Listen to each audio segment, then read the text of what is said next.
Hello intelligence. Welcome to Akshay Chopra maths.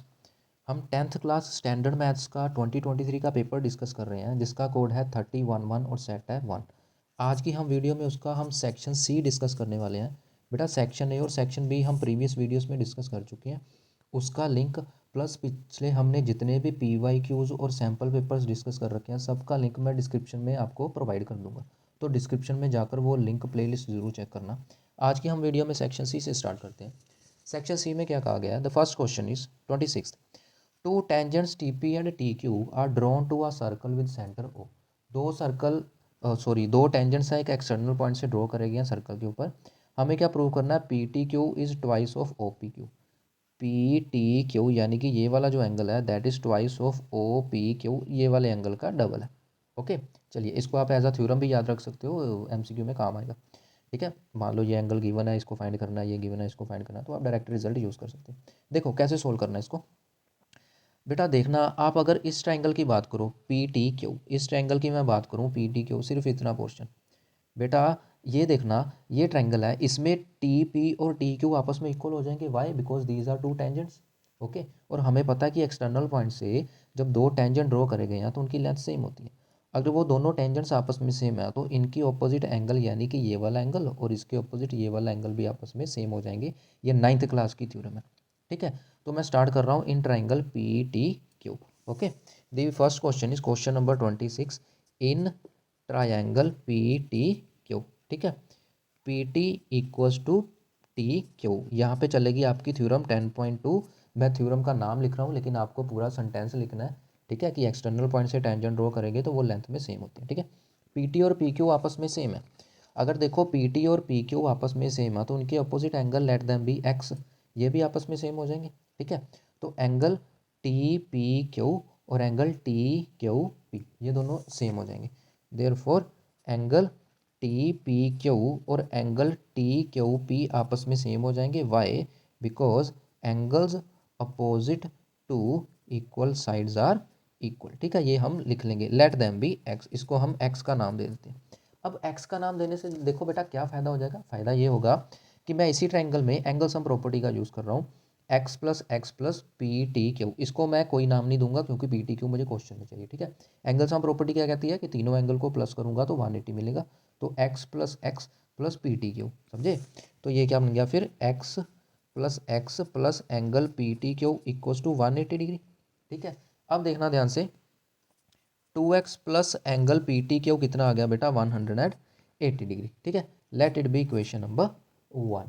अब बेटा बिल्कुल यही चीज़ हम छोटी ट्रायंगल में यूज़ करने वाले हैं। ये रही छोटी ट्रायंगल। ठीक है, कौन सी छोटी triangle? OPQ, this one, triangle OP&Q। बेटा इस ट्रायंगल में भी देखो OP और OQ आपस में सेम होंगे। क्यों? क्योंकि ये रेडियस है। तो इसी तरह से ये वाला सामने वाला एंगल और ये वाला सामने वाला एंगल ये भी तो दोनों सेम हो जाएंगे। मेरी बात को समझ रहे हो? ठीक है, तो बिल्कुल यही चीज़ हम यहाँ पे यूज़ करने वाले हैं कि ये छोटी ट्रायंगल है, इसके दोनों आपस में साइड्स इक्वल हैं तो इनके अपोजिट एंगल भी सेम होंगे। इन ट्रायंगल OPQ देखो क्या करेंगे हम, इन ट्रायंगल OPQ में क्या था बेटा? OP और OQ आपस में सेम हो जाएंगे। Why? Because the are radii of circle. ठीक है, प्लूरल फॉर्म है रेडियस की, रेडियाई ऑफ सर्कल। अब ये इक्वल है तो इसके आपस वाले एंगल भी सामने वाले सेम होंगे। तो ये एंगल क्या हो गया? OPQ और OQP आपस में सेम हो जाएंगे। एंगल OPQ और एंगल OQP आपस में सेम हो जाएंगे। ठीक है, वही वाला फॉर्मूला, ये वाला रूल यहाँ पे हम अप्लाई कर देंगे। अब देखो इनको कोई नेमिंग करने की जरूरत नहीं है। अगेन मैं एंगल सम प्रॉपर्टी कर रहा हूँ, ध्यान से देखना। अगेन एंगल सम प्रॉपर्टी कर रहा हूँ कि ये तीनों angle POQ plus OPQ plus OQP ये आपस में क्या होंगे? 180 डिग्री बनाएंगे। तो POQ, ध्यान देना, angle now angle POQ plus ये वाले दोनों एंगल, ये वाले angle OPQ plus angle OQP, ये तीनों मिलके हमें क्या देंगे बेटा? 180 डिग्री कंप्लीट करके देंगे। ठीक है, अब ध्यान देना बेटा, POQ ये अगेन आपके पास प्रॉपर्टी होती है कि ये जो POQ एंड PTQ है ये आपस में सप्लीमेंट्री का मतलब 180 डिग्री बनाते हैं। बाकायदा आप इसका प्रूफ भी करते हो सर्कल वाले चैप्टर में। ठीक है, तो POQ की जगह मैं 180 माइनस PTQ लिख सकता हूँ। मेरी बात को समझे ना, POQ और PTQ मिलके 180 बनाते हैं। ठीक है, ये वाली चीज़ होती है POQ प्लस एंगल PTQ, ये मिलके 180 होते हैं। तो जो पी ओ क्यू है उसकी जगह मैं 180 minus angle P T Q लिख सकता हूँ, इतना तो ठीक है ना। तो बस वो मैं लिख रहा हूँ, तो यहाँ पे लिख रहा हूँ मैं 180 degree minus angle P T Q plus, अब क्वेश्चन में एंगल ओ पी क्यू का नाम है तो O P Q as it is, और ये ओ क्यू पी की जगह मैं O P Q again use कर लूँगा। मेरी बात को समझ गए मैं क्या कहना चाहता हूँ, ठीक है। तो यहाँ पे बेटा क्या बन गया, ये बन गया 180 degree minus angle P T Q plus twice of angle O P Q किसके इक्वल आ गया 180 degree. This is equation number 2। अब इन इक्वेशंस को नेमिंग क्यों दी, क्योंकि बेटा फर्स्ट इक्वेशन भी 180 के इक्वल है, सेकंड भी 180 के इक्वल है, तो ये दोनों आपस में सेम हो जाएंगे कि नहीं। मेरी बात को समझ गए, ये दोनों आपस में सेम हो जाएंगे कि नहीं। तो लिख दो फिर, ये क्या बन जाएगा, ये बन जाएगा अपना from equation number 1 and equation number 2, इन दोनों की हेल्प से जो हमें मिलने वाला वो क्या मिलने वाला है, देखो बेटा 2x plus angle P T q, 2x wait a minute, हाँ 2x plus angle P T Q किसके इक्वल हो जाएगा बेटा 180 degree minus p T Q plus twice o P q, ठीक है 180 minus p T Q plus twice o P q, 180 degree minus angle P T Q plus twice angle O P Q, समझे। अब देखो हमने क्या करना बेटा, ये 2x है, हमने इस x को एलिमिनेट करना ना, क्योंकि हमें आंसर में ओ पी क्यू चाहिए वो भी है, पी टी क्यू चाहिए वो भी है, हमें इस 2x को एलिमिनेट करना है जैसे तैसे मर्जी। अब बेटा ध्यान दो, ये अपना x था, ठीक है। देखना, तुमको एक बात हमेशा पता है कि ये जो रेडियस होता है, ये थ्योरम 10.1 है, ये जो रेडियस होता है वो हमेशा टेंजेंट के परपेंडिकुलर होता है, यानी कि ये पूरा एंगल 90 डिग्री है, ठीक है। पूरा एंगल कौन सा 90 डिग्री है, एंगल ओ पी टी, ठीक है। कौन सा 90 डिग्री है, एंगल ओ पी टी 90 डिग्री है। अब देखना इस ओ पी टी को मैं क्या लिख सकता हूँ, ओ पी क्यू जो कि हमें चाहिए, angle O P Q plus जो एक्स एंगल है वो 90 डिग्री, समझे ना। ये ओ पी क्यू है और उसमें एक्स ऐड कर दूंगा तो पूरा 90 मिल जाएगा कि नहीं, बिल्कुल आसानी से मिल जाएगा। तो यहाँ से अपने एक्स की वैल्यू आ गई 90 degree minus angle O P Q. मेरी बात को समझ गए, इस एक्स को हम यहाँ पे यूज़ कर लेंगे 90 माइनस ओ पी क्यू, तो यहाँ पे लिख लो 90 degree minus angle O P Q plus angle P T Q equals to 180 degree minus angle P T Q plus twice of angle O P Q, समझे। तो ये बन गया 180 degree minus twice of angle O P Q plus, अच्छा ये P T Q इधर आके plus हो जाएगा एंगल पी टी क्यू, और ये 180 इधर आके माइनस हो जाएगा। मेरी बात को समझ गए, ये रहा equal to twice of angle O P Q, इसको समझ गए ना बेटा। ये पी टी क्यू इधर आके प्लस हो जाएगा तो डबल बन जाएगा, ठीक है। तो ये 180 तो एलिमिनेट हो गया, ठीक है। अब देखना ये टू उधर जाके प्लस बन जाएगा, तो ये क्या बन गया twice of angle P T Q equals to 4 times angle O P Q, तो 2 से कर दो डिवाइड, तो एंगल पी टी क्यू किसके इक्वल हो गया बेटा twice of angle O P Q, और यही अपने को प्रूव करना था। क्या प्रूव करना था, एंगल जो पी टी क्यू है that is twice of angle O P Q, और ये अपना आंसर आ गया। मेरी बात को समझ गए, बिल्कुल ईजी बिल्कुल आसान क्वेश्चन था, कोई ऐसी बात नहीं है, हाँ थोड़ा लेंथी बोल सकते हैं लेकिन क्वेश्चन बहुत ईजी था। चलिए नेक्स्ट बढ़ते हैं इसके और वाले पार्ट बी पे। पार्ट बी में क्या गिवन है बेटा, पार्ट बी में है कि in the given figure a circle is inscribed in a quadrilateral A B C D, एक सर्कल है एक quadrilateral A B C D के बिल्कुल अंदर है। ए डी 17 दे रखा है, ये पूरा 17 दे रखा है, यहाँ से लेके यहाँ तक ये पूरा 17 दे रखा है, ठीक है। ए बी 20 दे रखा है, ए से लेके बी तक, यहाँ से लेके यहाँ तक पूरा ये 20 दे रखा है, ठीक है। D S is 3, D S ये छोटा सा ये 3 दे रखा है। Then find the radius of the circle, इस रेडियस को अपने को फाइंड आउट करना। मेरी बात को समझ गए, क्वेश्चन क्या था, ठीक है। अब ध्यान देना बेटा, बड़ा अच्छा क्वेश्चन है। देखो ये डी एस 3 है तो ये आर डी भी तो 3 हो जाएगा, क्यों, क्योंकि ये एक्सटर्नल पॉइंट है और वहाँ से दो टेंजेंट ड्रॉ करेंगे उनकी लेंथ सेम होती है, ठीक है। ठीक है कि नहीं, तो d S equals to D r आ जाएगा सबसे पहले तो हमारे पास। तो हम क्या लिखेंगे यहाँ पे, हम पहले लिख देंगे D S equals to D R कितना है 3 सेंटीमीटर, यहाँ पे लग गई थ्योरम 10.2, बार बार कह रहा हूँ आपने पूरी स्टेटमेंट लिखनी है, ठीक है। इससे क्या फ़ायदा होगा बेटा, अब देखो जब मैं ए आर की वैल्यू फाइंड करूँगा तो पूरे 17 में से ये 3 माइनस कर दूंगा तो ए आर आ जाएगा, ठीक है। देयरफॉर ए आर की वैल्यू क्या आ गई 17 माइनस 3 यानी कि 14 सेंटीमीटर, ठीक है। अच्छा अब अगर इतना 14 आ गया तो बेटा ये ए क्यू भी तो 14 हो जाएगा, क्यों, क्योंकि अगेन ए आर और ए क्यू आपस में सेम होंगे, ठीक है। तो therefore A Q equals to A R equals to 14 centimetre, यहाँ पर अगेन थ्योरम 10.2 यूज़ हो गई, ठीक है। अब इसका क्या फ़ायदा होगा बेटा, देखो अगर ये पूरा 14 हो गया और ये 20 है तो इतना सा 6 बचा, मेरी बात को समझ गए, इतना सा 6 बचेगा, ठीक है। तो क्यू बी कितना आ गया, तो यहाँ से क्यू बी या बी क्यू ले लो, वो कितना आ जाएगा 12 माइनस 14 यानी कि 6 सेंटीमीटर। इतना तो क्लियर है, ठीक है। हर जगह हम क्या कर रहे हैं, थ्योरम का यूज़ कर रहे हैं।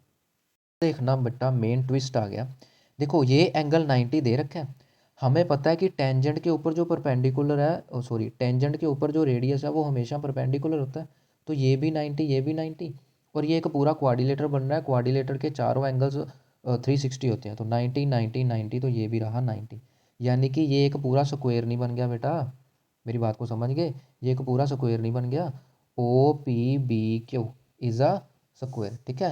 Now O B P Q is a square, ये स्क्वायर क्यों है बेटा, बिकॉज यहाँ पे क्या लिख सकते हो, यहाँ पे लिख सकते हो O Q is perpendicular to A B, O Q is perpendicular to A B and O P is perpendicular to B C, और जो ओ पी है that is perpendicular to B C, ये क्या है, थ्योरम 10.1 है, ठीक है।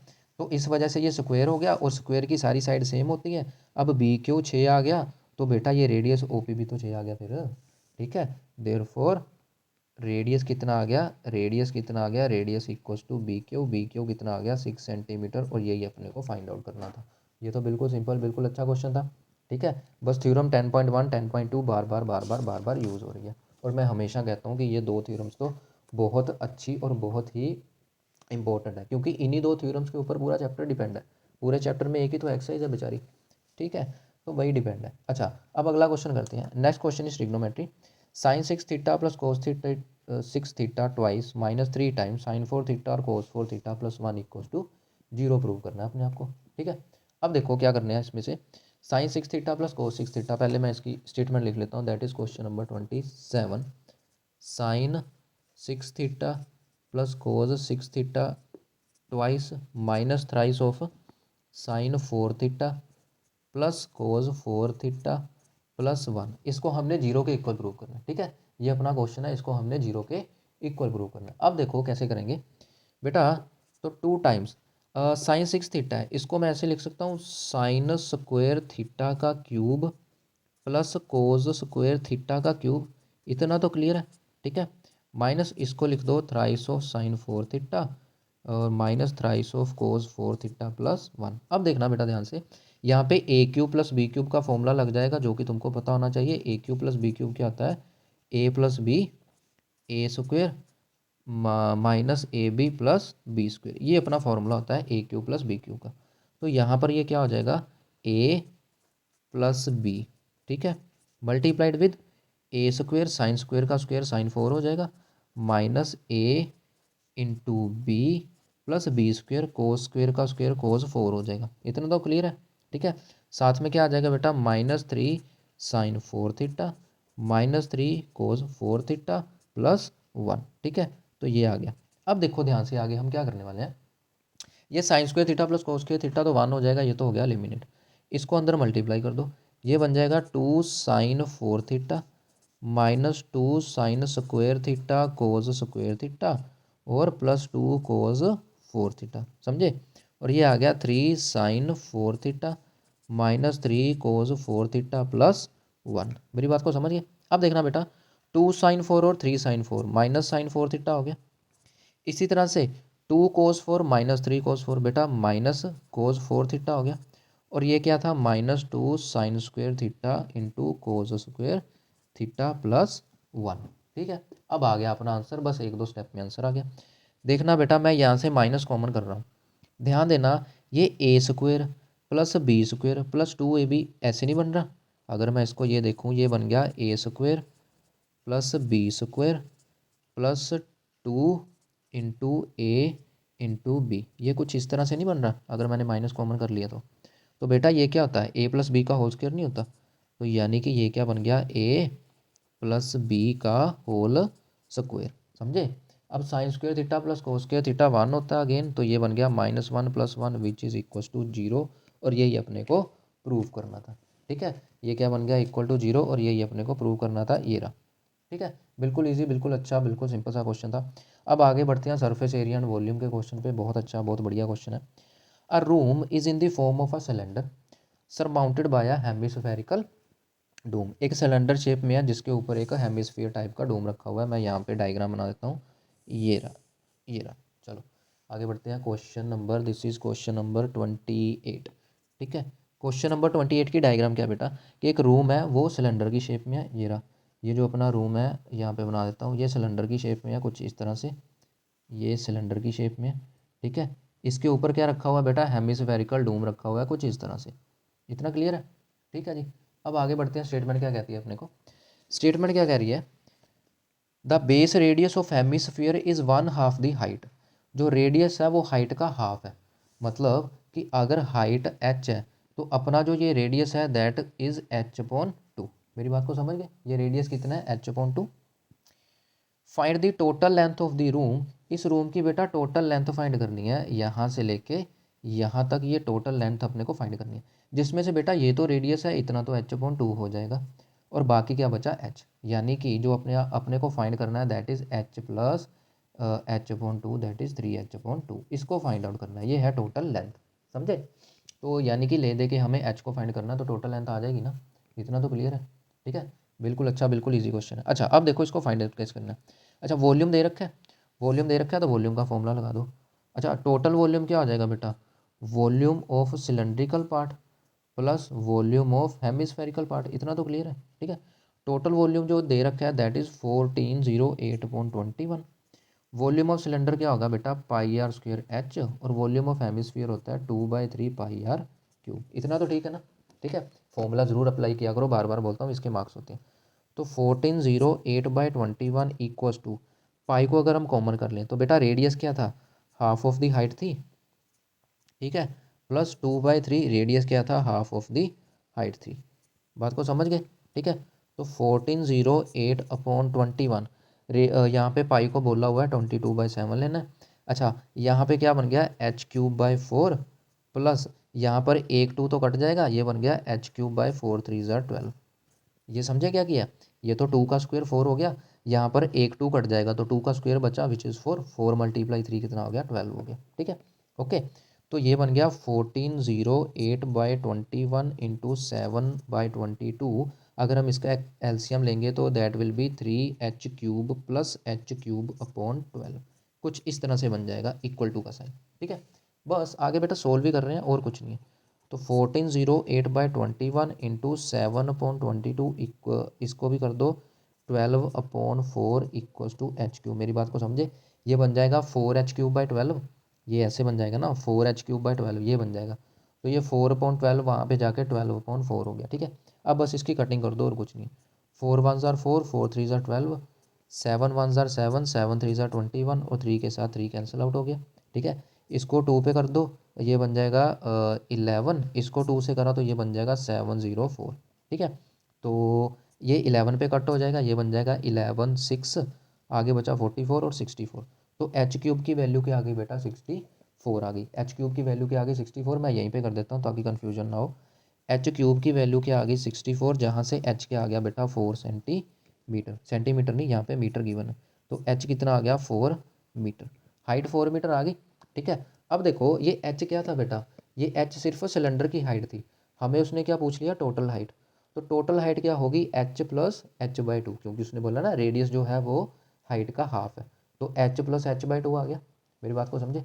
ठीक है, तो टोटल हाइट, टोटल हाइट वो क्या आएगी बेटा, h प्लस h/2 यानी कि 3h/2, और h की वैल्यू हमने फाइंड आउट कर ली है, कितनी थी 4, तो 2 2 ज़ा 4, कितना आंसर आ गया बेटा 6 मीटर। कितना आंसर आ गया बेटा 6 मीटर। चलिए आगे बढ़ते हैं नेक्स्ट क्वेश्चन पे। ये भी सरफेस एरिया और वॉल्यूम से है, इसमें क्या बेटा, an empty cone is of radius 3 centimetre. एक कॉन है खाली, उसका रेडियस 3 सेंटीमीटर है, ये वाला। ठीक है, हाइट इज़ 12 सेंटीमीटर, और ये हाइट है 12 सेंटीमीटर, ये सिर्फ कॉन की बात कर रहा है। ठीक है, एक मिनट मैं यहाँ पे लिख देता हूँ, ये कितना है 3 और ये कितना है 12। ओके, चलिए आगे बढ़ते हैं। आगे क्या है कि ice cream is filled in it, उसमें आइसक्रीम भर दी गई। ठीक है, so that the lower part of the cone which is 1/6 of the volume of the cone is Anfield. बेटा उसने कहा इसके अंदर आइसक्रीम फिल करेगी तो नीचे से जो 1/6 पार्ट है वो क्या रह गया, खाली रह गया, बाकी सारे पार्ट पे कौन फिल कर दी, कौन बोल रहा हूँ, आइसक्रीम फिल कर दी, बाकी सारे पार्ट में क्या करा बेटा, आइसक्रीम फिल कर दी, नीचे ये 1/6 पार्ट क्या रह गया, एम्प्टी रह गया। तो हमें क्या करना है, find the volume of the ice cream, ice cream का वॉल्यूम फाइंड करना है। अच्छा अब बेटा वैसे वॉल्यूम पूछ लेता तो क्या करते, volume of hemisphere plus volume of cone करते, लेकिन यहाँ पर क्या है 1/6 खाली रह गया। तो टोटल में से 1/6 माइनस करेंगे तो कितना बचा बेटा, 5/6 बचा ना, जिसमें आइसक्रीम थी। मेरी बात को समझे, बच्चे क्या गलती करते हैं, सीधा ही हेमिस्फीयर प्लस कोन को प्लस कर देते हैं, हेमिस्फीयर और कोन को प्लस कर देते हैं, लेकिन कोन बेटा पूरा फिल नहीं है, 1/6 उसका अनफिल्ड भी है। तो टोटल में से 1/6 वाला माइनस करेंगे तो 5/6 रह जाएगा ना जिसमें आइसक्रीम है। तो टोटल कोन का वॉल्यूम ऐड नहीं होगा, सिर्फ 5/6 का ऐड होगा। ये बात थी यहाँ पे ध्यान रखने वाली, ठीक है। नहीं तो बच्चे क्या करते हैं, खुशी के मारे जल्दबाजी में क्वेश्चन गलत कर देते हैं, 5/6 की बजाय पूरा वॉल्यूम ले लेते हैं कोन का, ठीक है। चलिए तो बढ़ते हैं आगे। इस क्वेश्चन में क्या था, क्वेश्चन नंबर 28, ठीक है। तो इसमें जो वॉल्यूम आएगा अपना, तो वॉल्यूम क्या आएगा बेटा, वॉल्यूम आएगा volume of hemispherical part plus 5/6 volume of cone. बस ये बात थी यहाँ पे ध्यान रखने वाली, ठीक है। अच्छा बेटा मैं फॉर्मेलिटी वाला काम नहीं कर रहा कि लेट रेडियस भी दिस, हाइट भी दिस, ये वो आप ज़रूर लिख लेना, ठीक है। मैं टू दी पॉइंट बात कर रहा हूँ। तो वॉल्यूम क्या आ गया, वॉल्यूम ऑफ हेमिस्फीयर होता है 2/3 पाई आर क्यूब प्लस 5/6, वॉल्यूम क्या होता है पाई आर स्क्वेयर h/3, ये होता है वॉल्यूम ऑफ द कोन। बस अब आगे वॉल्यूम आ जाएगा। देखना अब यहाँ पे क्या बेटा, रेडियस क्वेश्चन में 3 दे रखा है, हाइट क्वेश्चन में 12 दे रखी है, ठीक है। तो ये बन गया। अच्छा देखो पहले एक तो हम यहाँ पे 3 कॉमन ले सकते हैं, एक पाई कॉमन ले सकते हैं, पाई/3 कॉमन, और यहाँ पे आर स्क्वायर भी कॉमन कर सकते हैं। तो पाई/3 और आर स्क्वायर कॉमन कर दिया, अंदर बचा 2r, यहाँ पर क्या बचा 5/6 h। मेरी बात को समझ गए, ठीक है। चलो अब काम आसान हो जाएगा। या अच्छा क्वेश्चन में मेंशन है कि पाई को 3.14 करना है, तो 3.14 कर दो। और रेडियस अपना कितना था, रेडियस था अपना 3, ठीक है। और 2 × 3 प्लस 5/6 मल्टीप्लाई हाइट कितनी थी 12, तो ये बन गया 6×2 = 12। तो ये आ जाएगा 314/100 मल्टीप्लाई 3, और यहाँ पे आ गया 3 2 बार, ठीक है। और अंदर बन जाएगा 6 + 5 = 10। ओके तो बस आगे कैलकुलेशन करो, आपका आंसर आ गया 3 × 3, ये बन जाएगा 314/100 मल्टीप्लाई 3 मल्टीप्लाई 16, ठीक है। कटिंग करने की जरूरत नहीं है, सीधा 2 पॉइंट लगाएंगे। 16 3 कितना होता है 48, ये बन गया 314 × 48/100। अब 314 और 48 को मल्टीप्लाई करना है, अपना आंसर आ जाएगा, ठीक है। ये है 314 और 48, मैं यहाँ पे कर देता हूँ 314 और 48, ठीक है। 32 11 25 16 5 12, ठीक है। तो ये क्या आ गया 2 7 10 5 एंड 1, ठीक है। तो ये कितना आ जाएगा 150 और 72, कितना आ गया ये 150 और उसके बाद 72, जब हम पॉइंट लगाएंगे तो ये बन जाएगा 150.72, क्या गिवन था सेंटीमीटर, सेंटीमीटर क्यूब। बस इतना सा क्वेश्चन था, बिल्कुल सिंपल, बिल्कुल ईजी, बात को समझ गए। चलिए आगे बढ़ते हैं नेक्स्ट क्वेश्चन की तरफ। नेक्स्ट क्वेश्चन है क्वेश्चन नंबर 29। क्वेश्चन नंबर 29 बेटा ध्यान से देखना, बड़ा अच्छा क्वेश्चन है। If -5,3 and 5,3 are two vertices of equilateral triangle, equilateral triangle समझते हो जिसकी सारी साइड्स क्या होती हैं, इक्वल होती हैं, इतना तो क्लियर है, ठीक है। Then find coordinates of the third vertex, तीसरा वर्टेक्स हमें फाइंड करना है, given that origin lies inside the triangle, जो ओरिजिन है वो ट्रायंगल के अंदर लाई कर रहा है, ठीक है। इसकी ज़रूरत एंड में पड़ेगी। अब देखो इक्विलेटर ट्रायंगल है, उसके दो कोऑर्डिनेट्स दे रखे हैं, तीसरा फाइंड करना है, -5 3 और 5 3। मैं यहाँ पे लिख देता हूँ -5 3 और 5 3। This is question number 29। ये रहा क्वेश्चन नंबर 29 में क्या, let coordinates of third vertex, तीसरे वर्टेक्स के कोऑर्डिनेट क्या है बेटा x, y, समझे। एंड अदर 2 वर्टिसेस, जो बाकी 2 वर्टिसेस हैं वो कौन सी हैं बेटा, बाकी दोनों वर्टिसेस क्या है बेटा -5 3 एंड 5,3, ये गिवन है, ये दे रखे हैं, ठीक है। अब देखो ध्यान से क्या करने वाला हूँ मैं। अच्छा अब बेटा क्योंकि इक्विलेटर ट्रायंगल है तो यानी कि इन दोनों में जो डिस्टेंस आएगा वही बाकी, जैसे मान लो बेटा ऐसे ट्रायंगल है, ये इक्विलेटर है ना, ये 1 और 2 ये दोनों दे रखे हैं, अब जो इनमें दूरी होगी वही तो इनमें दूरी होगी क्योंकि इक्विलेटर ट्रायंगल है, ठीक है। तो इनका डिस्टेंस क्या आ जाएगा, इसको मैं डी से लिख लेता हूँ, इनका डिस्टेंस आ जाएगा -5 और -5 का स्क्वायर प्लस 3 - 3 का स्क्वायर, ठीक है, अंडर द रूट। इनमें क्या डिस्टेंस आ गया बेटा, ये बन गया -10 का स्क्वायर प्लस 0 का स्क्वायर, तो -10 का स्क्वायर आ गया 100, 100 का मतलब क्या आ गया 10, ठीक है, यूनिट्स। ठीक है, ये आ गया डिस्टेंस, क्या आ गया बेटा 10 यूनिट्स। समझ गए इस बात को? ठीक है, अब देखो बेटा ध्यान से, मान लो मेरे पास ये ए है, ये बी है, और ये तीसरा वर्टिस मान लो सी है। ठीक है, तो इक्विलेटरल ट्रायंगल है, देयरफॉर अपने पास ए बी, बी सी और ए सी ये तीनों क्या है, same, because triangle is equilateral, because triangle is equilateral. तो तीनों साइड आपस में क्या होंगी बेटा, सेम हो जाएंगी। ठीक है, अब देखो ए बी पे डिस्टेंस फॉर्मूला लगा लो, ए बी पे डिस्टेंस फॉर्मूला लगाया, वो कितना आया 10 आया। बी सी पे निकालो, बी सी ये रहा, सॉरी बी ये रहा, सी ये रहा, तो ये बन जाएगा x-5 whole square plus y-3 whole square. इतनी बात को समझ गए? Under the root equal to a c, a c में ए ये रहा, सी ये रहा, ये बन जाएगा x+5 का होल स्क्वेयर प्लस y-3 का whole square under the root. मेरी बात को समझ गए? अब देखो ये तीन चीज़ें आपस में इक्वल है, तो हमारे पास ये कन्वीनियंस होती है कि हम एट ए टाइम कोई भी दो चूज़ कर सकते हैं। मैं ये सेकंड और थर्ड चूज़ कर रहा हूँ, तो दोनों तरफ स्क्वायर करूँगा तो ये रूट कैंसिल हो जाएगा, ये बन जाएगा x-5 का स्क्वायर प्लस y-3 का स्क्वायर इक्वल टू x+5 का स्क्वायर प्लस y-3 का स्क्वायर। ठीक है, जिसमें से बेटा ये y-3 स्क्वायर और y-3 स्क्वायर तो सिंपली कैंसिल आउट हो जाएंगे। ठीक है, तो हमारे पास बचेगा ये a square plus b square minus 2ab, और यहाँ पे बचेगा a square plus b square plus 2ab, जहाँ से बेटा एक्स स्क्वायर और एक्स स्क्वायर कैंसिल आउट हो जाएगा, 25 और 25 कैंसिल आउट हो जाएगा, ये 10x उधर जाके पॉजिटिव हो गया, तो ये बन गया 0 इक्वल टू 20x, यानी x की वैल्यू क्या आ गई 0।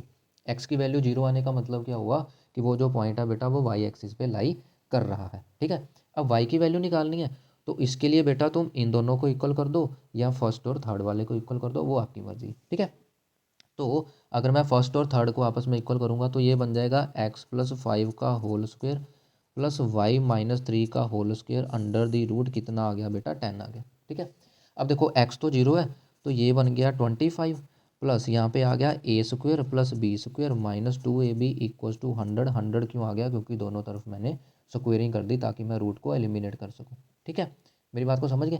अच्छा, अब देखो ये इक्वेशन क्या बन जाएगी, इसको नीचे ये इक्वेशन क्या बन जाएगी, ये बन जाएगी Y square minus 6y, 25 plus 9 कितना होता है 34 माइनस 100 इक्वल्स टू 0, ये बन गया Y square minus 6y minus 66 equals to 0।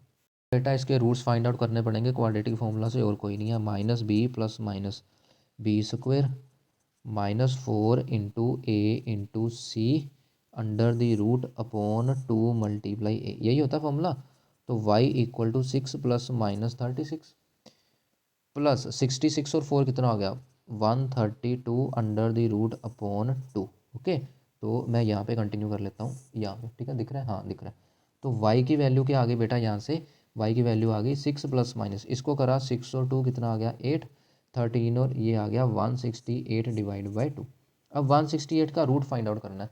168 का रूट कैसे फाइंड आउट करेंगे, ये आपको बता रखा है पहले भी, तो हम यहाँ पे कर लेते हैं थोड़ा 168 का रूट। वेट अ मिनट, मैं एक रफ पे देखता हूँ, हाँ ये रहा, हाँ यहाँ पे कर लेते हैं 168। बेटा 168 के करो फैक्टर्स, ये आ गया 284, ये आ गया 242, फिर से 2 आ गया 21, 3, 7, 7 एंड 1। ठीक है, तो इसके रूट्स में क्या आ जाएगा बेटा, एक तो 2 कॉमन आ जाएगा, बाकी 7 3 21 और 2 42, ये 42 क्या रहेगा अंदर ही रहेगा, समझे, ये 42 क्या रहेगा अंदर, तो ये बन जाएगा 6 प्लस माइनस 2 रूट 42 अपॉन 2। ठीक है, तो ये बन गया, अच्छा यहाँ से 2 कॉमन आ गया तो ये बन जाएगा 3 प्लस माइनस रूट 42। ओके, तो y की वैल्यू क्या आ गई 3 प्लस रूट 42, और दूसरा क्या आ गया 3 माइनस रूट 42। समझे? अब देखो 42 का रूट क्या होगा, अब देखो 42 का जो रूट होगा, 42 का रूट होगा 6 पॉइंट समथिंग होगा, यानी कि एक वैल्यू, ये वाली वैल्यू क्या आ गई पॉजिटिव वैल्यू आ गई, और ये वाली वैल्यू क्या आ गई नेगेटिव वैल्यू आ गई। समझे? मतलब एक पॉजिटिव वैल्यू मिल रही है, एक नेगेटिव। अब ये पॉजिटिव नेगेटिव मैं क्यों कंसीडर कर रहा हूँ बेटा, ये पॉजिटिव नेगेटिव कंसीडर कर रहा हूँ जो उसने वो वाली लास्ट लाइन बोली थी, कौन सी लास्ट लाइन बोली थी कि origin lies in side the triangle, origin जो है वो ट्राइंगल के अंदर है। बेटा ध्यान से देखना मैं क्या डायग्राम बना रहा हूँ, जैसे मान लो ये एक्स और वाई एक्सिस है, एक पॉइंट था -5,3 जो सेकंड क्वाड्रेंट में होगा, ठीक है, एक पॉइंट था 5,3 जो फर्स्ट क्वाड्रेंट में होगा, ये आ गया। ठीक है, अब उसने बोला है कि ओरिजिन इसके अंदर है, तो बेटा अगर मैं y की ये पॉजिटिव वाली वैल्यू ये रही, ये y की पॉजिटिव वैल्यू कंसीडर कर लूँगा, ठीक है, y की मैं क्या करूँगा बेटा पॉजिटिव वैल्यू कंसीडर कर लूँगा, तो मेरी ट्रायंगल तो बेटा यहीं पे रह जाएगी क्योंकि यहाँ पे y पॉजिटिव है, ठीक है। लेकिन अगर मैं y की नेगेटिव वैल्यू कंसीडर करूँगा तभी तो मैं इस ओरिजिन को इंक्लूड कर पाऊँगा, तभी तो मेरा ओरिजिन ट्रायंगल के अंदर आ रहा है, मेरी बात को समझे। तो इस वजह से y की वैल्यू क्या आएगी 3 माइनस रूट 42, तो यानी कि थर्ड कोऑर्डिनेट वर्टेक्स के आगे 0,3 माइनस अंडर रूट 42, ये आएगा आपका आंसर। पॉजिटिव वाली वैल्यू कंसीडर नहीं करेंगे, वो क्यों रिजेक्ट करी, वो इस वजह से क्योंकि ओरिजिन जो है हमें ट्रायंगल के अंदर लेके आना है।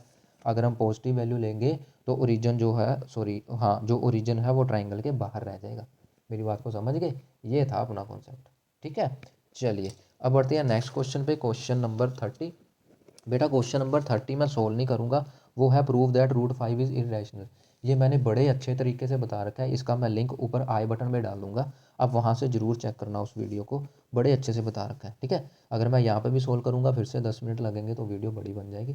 हम लास्ट क्वेश्चन की तरफ बढ़ते हैं, ठीक है। रूट 5 वहाँ से जरूर देखना बेटा, एक बार देख लोगे ना कभी भूलोगे नहीं, इतनी मेरी गारंटी। अच्छा 31st question is Jaya scored 40 marks in the test, ठीक है। जया ने एक टेस्ट में कितने मार्क्स स्कोर करे बेटा 40 मार्क्स स्कोर करे, okay ji. Getting 3 marks for each correct answer and 1 mark for each incorrect answer. फिर उसके बाद 4 मार्क्स दिए गए करेक्ट आंसर के लिए, 2 मार्क्स दिए गए रॉन्ग आंसर के लिए, ठीक है। तो जया ने अगेन स्कोर करा 40 मार्क्स, फिर से 40 फिर से 40। तो how many questions were there in a test, तो बताओ टेस्ट में टोटल क्वेश्चंस कितने थे। तो क्या बताना है अपने को बताना है कि टेस्ट में टोटल क्वेश्चंस कितने थे। This is the last question of the video, ठीक है। लेट करेक्ट क्वेश्चंस, ठीक है। करेक्ट क्वेश्चंस कितने हैं बेटा एक्स, तो रॉन्ग क्वेश्चंस कितने हो गए बेटा वन, ठीक है। अब देखो उसने क्या बोला, वेट अ मिनट, हाँ उसने क्या बोला 3 मार्क्स दिए गए करेक्ट आंसर के लिए और 1 मार्क काटा गया इनकरेक्ट आंसर के लिए, तो उसने कितने मार्क्स गेन करे 40। तो यानी कि 3x माइनस वाई इक्वल टू 40 आ जाएगा, ठीक है। तो यहाँ से 3x माइनस वाई इक्वल टू 40 आ जाएगा, इतना क्लियर है बेटा। एक सही मार्क, ठीक है, एक सही क्वेश्चन था, ये टोटल मार्क्स मिले, तो ये टोटल मार्क्स आ गए सही क्वेश्चन वाले, ठीक है। अब ये नंबर ऑफ गलत क्वेश्चन थे, एक क्वेश्चन का 1 मार्क कटा, तो ये माइनस करेंगे तो टोटल 40 मिले उसको, ठीक है। इसी तरह से अगली बार एक सही क्वेश्चन के लिए उसको 4 मार्क्स मिले, ठीक है, और गलत क्वेश्चन के लिए 2 मार्क्स कट गए, तो फिर से उसको कितने मिले 40 मार्क्स मिले। मेरी बात को समझ गए, ठीक है जी। बस तो अभी क्या है, इसमें से ये आ जाएगा आपका 3x माइनस वाई इक्वस टू 40, इसमें से देखो 2 कॉमन आ रहा है, तो मैं लिख दूंगा 2x minus Y equals to 20, कोई प्रॉब्लम तो नहीं है, नहीं होनी चाहिए।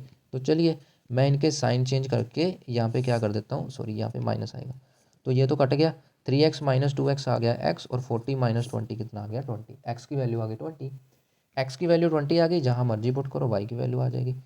तो 3x माइनस वाई इक्वस टू 40, तो 3 into 20 minus Y equals to 40, तो 60 माइनस वाई इक्वस टू 40, तो यहाँ से बेटा y की वैल्यू क्या आ गई 60 माइनस 40 यानी कि 20, तो y की वैल्यू भी क्या आ गई 20 आ गई। बोल बिल्कुल ईजी क्वेश्चन था, लेकिन हमें क्या फाइंड करना था, हमें फाइंड करना था कि हाउ मैनी क्वेश्चंस, टोटल कितने क्वेश्चंस हैं। तो बेटा जितने गलत क्वेश्चन थे जितने सही क्वेश्चन थे उनको ऐड कर दो, क्योंकि उसने क्वेश्चन तो सारे अटैम्प्ट किए हैं, तो therefore total number of questions, ठीक है। तो टोटल क्वेश्चंस कितने आ गए, जितने उसने सही अटैम्प्ट किए प्लस जितने उसने गलत अटैम्प्ट किए, यानी कि 40 आ गया आपका आंसर, ठीक है। तो स्टूडेंट्स ये थी आपका सेक्शन नंबर सी। अगली वीडियो में हम डिस्कस करने वाले हैं सेक्शन डी। कोई प्रॉब्लम हो प्लीज़ कमेंट सेक्शन में ज़रूर बताना, अगर वीडियो पसंद आई फिर भी कमेंट सेक्शन में ज़रूर बताना। तो मिलेंगे नेक्स्ट वीडियो में सेक्शन डी के साथ। Till then goodbye and take care.